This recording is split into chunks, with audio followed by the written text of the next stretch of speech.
जिला अध्यक्ष डॉक्टर अजय सिंह जी और नगर निगम के अध्यक्ष वेंकटेश पांडे जी और विधायक आदरणीय नरेंद्र प्रजापति जी और जिले के मीडिया प्रभारी अनिल द्विवेदी जी और हमारे सह मीडिया प्रभारी विवेक जी और अरुण जी उपस्थित हैं।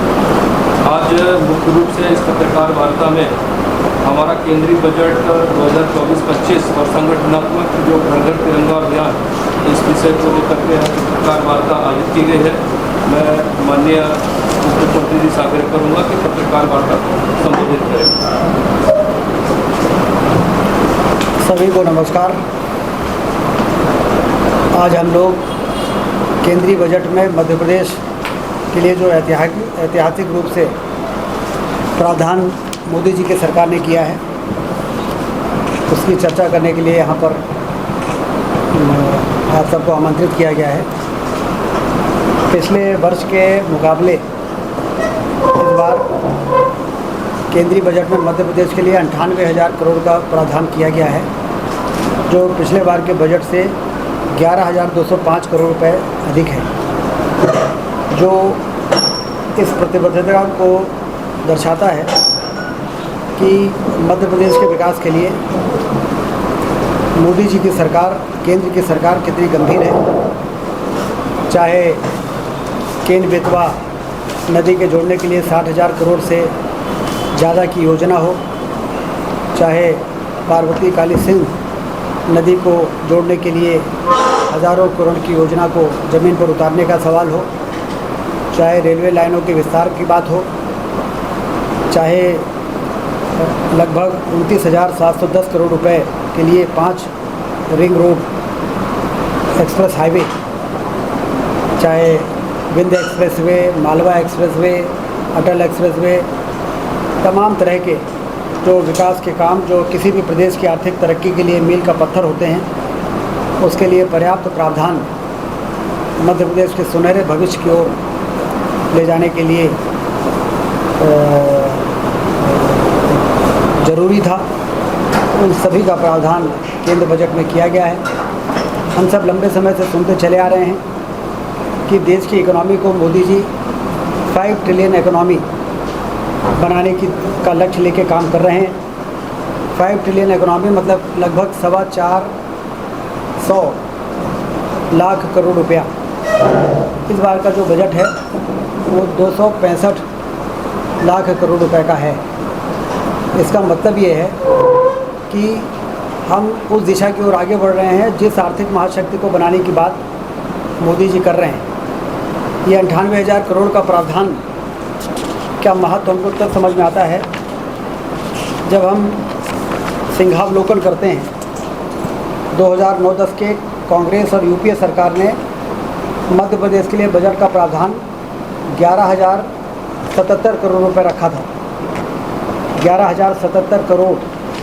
और 2014-15 में जब भारतीय जनता पार्टी की सरकार बनी तो उसको दोगुना करके 24,000 करोड़ का प्रावधान मध्य प्रदेश के लिए केंद्रीय बजट में मोदी जी ने किया था सबसे पहली बार। और आज 24,000 करोड़ से बढ़ के 98,000 करोड़ का प्रावधान ये लगातार बढ़ते हुए देश और बढ़ते हुए मध्य प्रदेश की ओर स्पष्ट रूप से इशारा कर रहा है। इसी प्रकार से मध्य प्रदेश के बजट पर यदि आप नज़र डालें तो 3,65,000 करोड़ का बजट इस वर्ष डॉक्टर मोहन यादव जी की सरकार ने प्रस्तुत किया है। और जब 2003 के पहले कांग्रेस की सरकार थी और अंतिम बजट उन्होंने प्रस्तुत किया था दिग्विजय सिंह जी के समय में, तो मात्र 24,000 करोड़ का बजट था। तो 24,000 करोड़ से बढ़ के 3,65,000 करोड़ और 11,000 करोड़ मध्य प्रदेश के लिए केंद्रीय बजट में प्रावधान से बढ़ के 98,000 करोड़ रुपया, ये भारतीय जनता पार्टी की सरकारों के आर्थिक अनुशासन का प्रतीक है।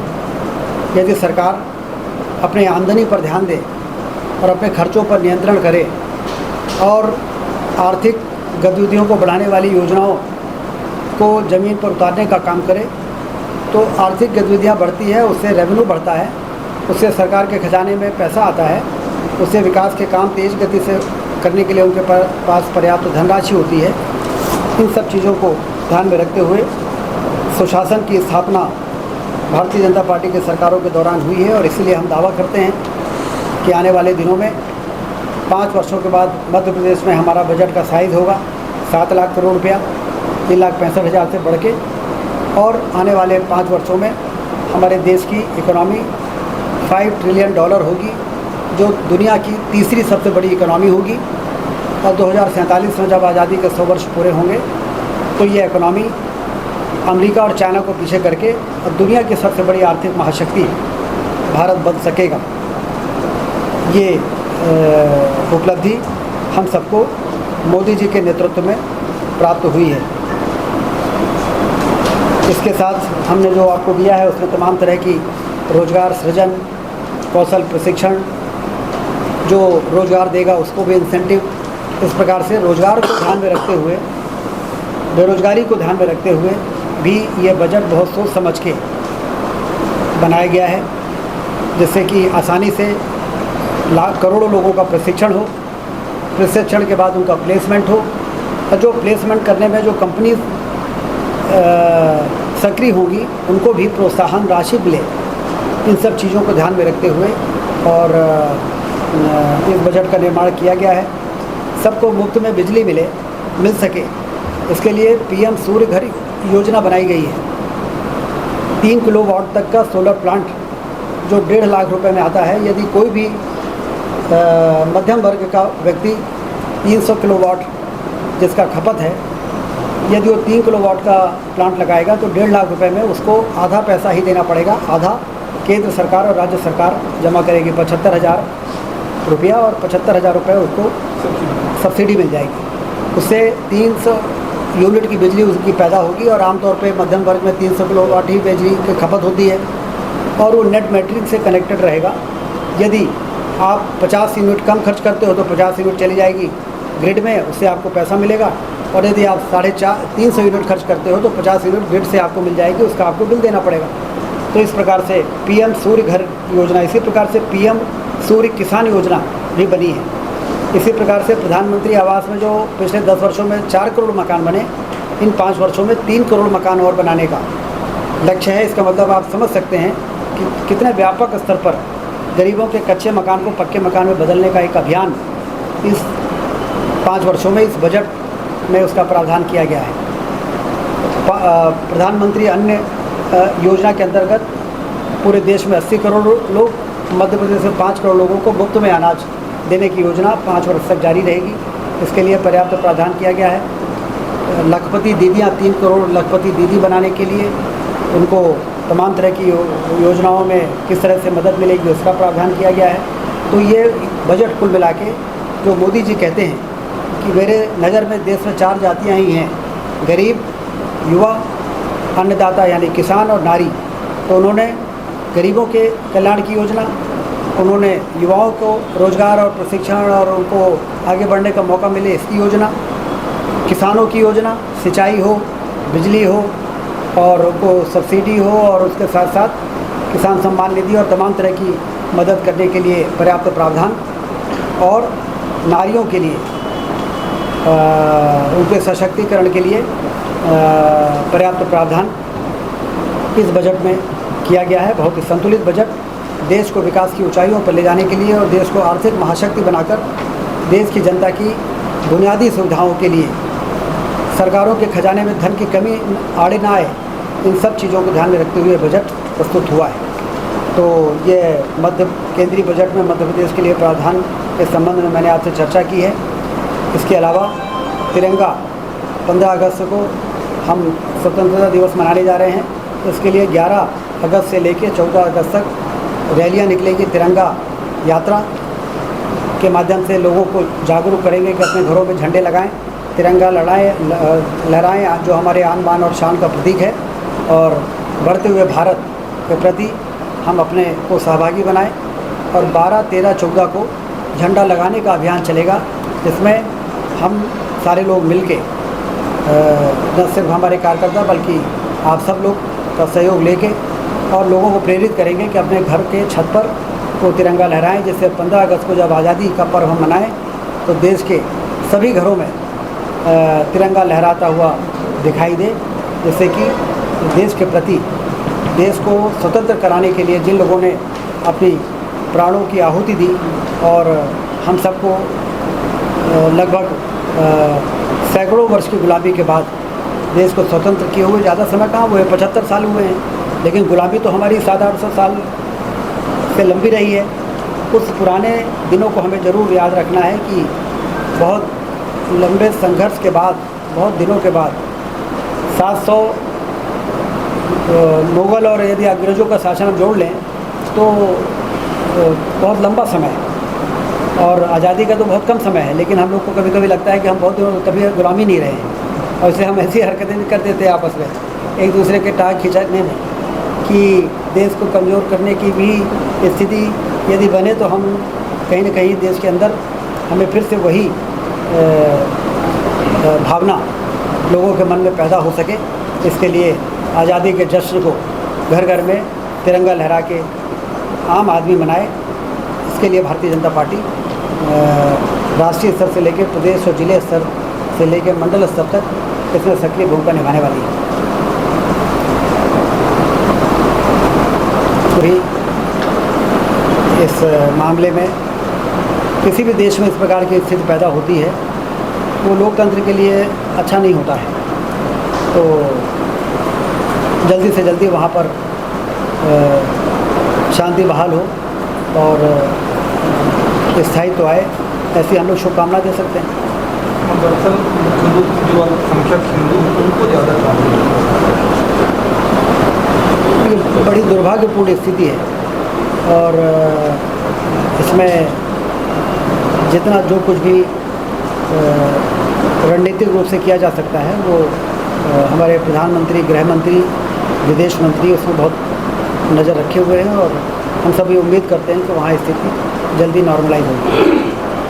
मिर्ज़ापुर रेल लाइन की जो काफ़ी दिनों से मांग है, सांसद जी ने भी अभी शून्यकाल में उठाया। रेलवे का यहाँ विस्तार तो बहुत बढ़िया हुआ, आगे भी बढ़ रहा है। निश्चित रूप से, क्योंकि बजट को देख के हम सबका भरोसा बढ़ गया है कि हमारे क्षेत्र के विकास के लिए जहाँ कहीं भी जो भी काम जरूरी होगा उसके लिए हमको बजट पर्याप्त मिलेगा। अभी तो फोकस है रीवा से सिंगरौली की रेलवे लाइन, रेवांचल ट्रेन जो है वो अगले जून तक सीधी तक पहुंच जाए और दिसंबर तक सिंगरौली तक पहुंच जाए, जिससे कि हम पूर्वोत्तर राज्यों से जुड़ जाएं। और सांसद जी के प्रयास से अभी एक ट्रेन और मिली हमको भोपाल के लिए, क्योंकि बहुत ज़्यादा वेटिंग रहती थी, तो ये दो दिन के लिए अभी चली है, फिर ये फिर साप्ताहिक हो जाएगी। जैसे ये जो PM श्री वायु पर्यटन सेवा चल रही थी, एक दिन चल रही थी, अब 5 दिन चल रही है। रीवा से सिंगरौली और भोपाल, हफ्ते में 5 दिन अब आप सिंगरौली जा सकते हैं और उधर भोपाल तक जा सकते हैं, खजुराहो भी जा सकते हैं, दतिया जा सकते हैं। तो इस प्रकार से अलग अलग रूटों से तो सांसद जी के प्रयास के हम सब लोग यही उम्मीद थी कि जनार्दन जी संसद में पहुंचेंगे तो मिर्ज़ापुर से होते हुए आगे के लिए ट्रेन लाइन के लिए वो बात करेंगे। उन्होंने प्रयास शुरू कर दिया है। आज़ादी सियासत कर रही है, बिल्कुल पटवारी ने कहा कि जो सरकार है वो जनता की और आदिवासियों की संवेदनाओं में केवल नहीं सकती। नहीं, अब वो तो पहले उनकी भी बहुत दिनों तक सरकार रही है, तो कभी उन्होंने इस बारे में विचार नहीं किया। और आदिवासी समाज हमारे प्रदेश का बहुसंख्यक समाज है और बड़े उल्लास के साथ आज छुटपुर ऑडिटोरियम में विश्व आज़ादी दिवस वो मना रहे हैं। हम भी अभी इस कार्यक्रम के बाद वहीं जाएंगे। तो जब भी उन्होंने कोई मांग की है समाज में, भारतीय जनता पार्टी की सरकार ने उस मांग को पूरा करने में कभी कोई देरी नहीं की है। ये सुपर के डॉक्टर राकेश सोनी कार्डियोलॉजी वाला इस्तीफा दे दिया है नौकरी से, तो उनसे हम बातचीत करेंगे क्या कारण है उनका, कोई व्यक्तिगत कारण है, कोई पारिवारिक कारण है या कोई उनको परेशानी है। क्योंकि डॉक्टर राकेश सोनी अच्छे सर्जन रहे हैं, 2 बाईपास सर्जरी उन्होंने बहुत सफलतापूर्वक की थी आदिवासी महिलाओं की। तो हमारी कोशिश होगी कि वो ना जाएं। 2 साल हो गए हैं। अभी सुपर स्पेशलिटी में सिर्फ CTVS जहाँ पे हार्ट की सर्जरी होती है उसी में शुरू में तो 20-25 हार्ट के ऑपरेशन हुए, फिर वो एक एनेस्थीसिया वाले चले गए तो फिर रुक गया। अब फिर से कुछ शुरू हुआ था, लेकिन अभी हमें इसमें संतोष नहीं है। हमारी कोशिश रहेगी कि जैसे एंजियोप्लास्टी सारे केसेस यहाँ पर हो रहे हैं, किडनी का हो रहा है, यूरोलॉजी का हो रहा है और न्यूरो की पर्याप्त जटिल से जटिल सर्जरी हमारे यहाँ हो रही है। ओपन हार्ट और बाईपास उस प्रकार से नहीं हो पा रहा है। तो आज हमने बैठक लिया था और हमने कहा था कि एक भी पेशेंट को हम रेफ़र ना करें हार्ट के मामले के, सबका इलाज यहाँ पे होना चाहिए। उसके लिए जो जरूरी व्यवस्थाएं हैं वो आप करिए और यदि कोई दिक्कत हो तो हमको बताएं। लेकिन ये अस्पताल रेफ़र करने के लिए नहीं बना है, ये जो आए उसका इलाज करने के लिए बना है। तो बाकी डिपार्टमेंट में तो ये शिकायत नहीं मिली है, लेकिन हार्ट में कभी एनेस्थीसिस्ट नहीं है, कभी कुछ नहीं है। इस चक्कर में वो लोग थोड़ा मैन पावर की कमी के कारण बोल रहे हैं, तो स्थितियाँ ठीक हो जाएंगी।